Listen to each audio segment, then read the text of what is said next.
చాలా మందికి ఆధ్యాత్మికత అనేది కేవలం మరో రకమైన వినోదమే. అవును, దురదృష్టవశాత్తు ఆధ్యాత్మికత మన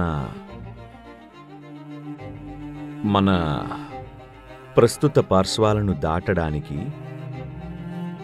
ఇంకా ఇతర అవకాశాల్ని తాకడానికి ఒక నిజమైన సాధనంగా మారేది.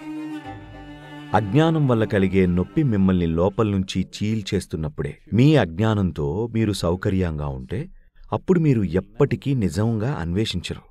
అయితే ఇదంతా నొప్పి గురించా? ఇది గొంగళి పురుగు తన గూడు చీల్చుకుని బయటకు రావడం లాంటిది. అది చాలా బాధాకరం, కానీ అది ఎగురుతుంది.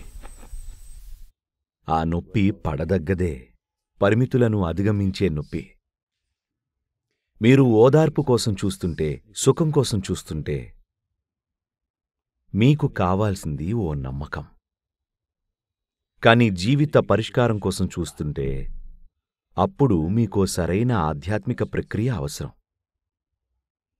పరిష్కారాలు బాధ కలిగిస్తాయా? పరిష్కారాలు బాధ కలిగించవండి. నొప్పి వస్తున్నది ఎదగడం వల్ల కాదు.